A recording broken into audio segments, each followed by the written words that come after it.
Friends, welcome to Pavithra life style. இன்னைக்கு நம்ம இந்த வீடியோவில் பிரெட்லேயே பீட்சா எப்படி செய்யறதுன்னு பார்க்கலாம். இது கார்ன் டஸ்க் சாண்ட்விச்னு நம்ம சொல்லலாம். அதுக்கு ஒரு பாத்திரத்தில் ஒரு கப் சீஸ் துருவி வச்சுருக்கேன், அதை ஆட் பண்ணிக்கலாம்.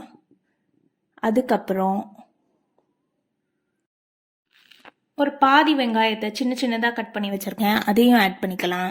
அதுக்கப்புறம் கார்ன் வேக வச்சு அதை பீல் பண்ணி வச்சுருக்கேன், அதையும் ஆட் பண்ணிக்கலாம். கார்ன் உங்களுக்கு எவ்வளோ தேவையோ அதுக்கேற்ற மாதிரி ஆட் பண்ணிக்கோங்க. வேறு ஏதாவது வெஜிடபிள்ஸ் உங்களுக்கு பிடிக்கும்னாலும் அதையும் ஆட் பண்ணிக்கோங்க. நான் இன்னைக்கு கார்ன் மட்டும் தான் ஆட் பண்ணுறேன். அதுக்கப்புறம் இதுக்கு தேவையான அளவு மட்டும் சால்ட் ஆட் பண்ணிக்கிட்டு, இட்டாலியன் சீசனிங் இருந்ததுன்னா நீங்கள் ஆட் பண்ணிக்கோங்க. இது இல்லைன்னா red chilli flakes, oregano add பண்ணிக்கோங்க. ரெட் சில்லி ஃப்ளேக்ஸ் வீட்லேயே செஞ்சுக்கலாம். நம்ம காஞ்ச மிளகாவை அப்படியே மிக்சியில் போட்டு துருவி எடுத்தோன்னா அதுதான் ரெட் சில்லி ஃப்ளேக்ஸ். அதை கூட நீங்கள் யூஸ் பண்ணிக்கலாம்.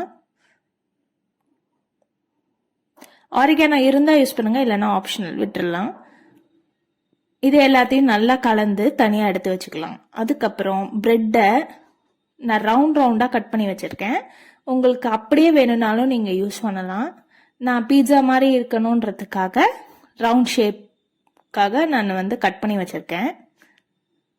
அப்படி நீங்கள் சப்போஸ் கட் பண்ணிங்கன்னா அதோட பேலன்ஸ் இருக்கிறதெல்லாம் பிரெட் கிரம்ஸாக ரெடி பண்ணி வச்சுக்கலாம். அது எல்லாத்தையும் அப்படியே மிக்சி ஜாரில் போட்டு பவுடர் பண்ணி வச்சுக்கிட்டிங்கன்னா அதான் பிரெட் கிரம்ஸ். அதை நீங்கள் ஃப்ரிட்ஜில் ஸ்டோர் பண்ணி வச்சுக்கலாம்.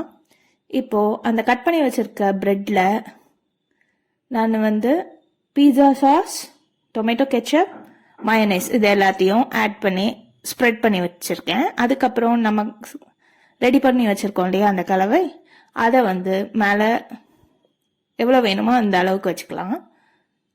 அதுக்கப்புறம் ஒரு பேன் எடுத்து பேனில் பட்டர் கிரீஸ் பண்ணியிருக்கேன் ஃபுல்லாக. சிம்மில் வச்சு பண்ணுங்கள். நம்ம பண்ணி வச்சுருக்கிறத எல்லாத்தையும் இப்போ அந்த பேனில் மாற்றிட்டு சீஸ் எல்லாம் மெல்ட் ஆகிற வரைக்கும் குக் பண்ணால் போதும். சிம்மில் வச்சு குக் பண்ணணும்.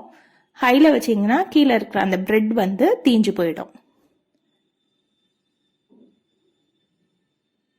இந்த மாதிரி சீஸ்லாம் உருகுனதுக்கு அப்புறம் எடுத்து சாப்பிட்டோம்னா பிரெட் பீட்சா சூப்பராக இருக்கும். நீங்களும் ட்ரை பண்ணி பார்த்துட்டு எப்படி இருக்குன்னு கமெண்ட்ல சொல்லுங்க. இதை உங்க ஃப்ரெண்ட்ஸ்க்கும் ஷேர் பண்ணுங்க. மறக்காம நம்ம சேனலை சப்ஸ்கிரைப் பண்ணிக்கோங்க. அடுத்த வீடியோவில் நம்ம பார்க்கலாம். பாய் பாய்.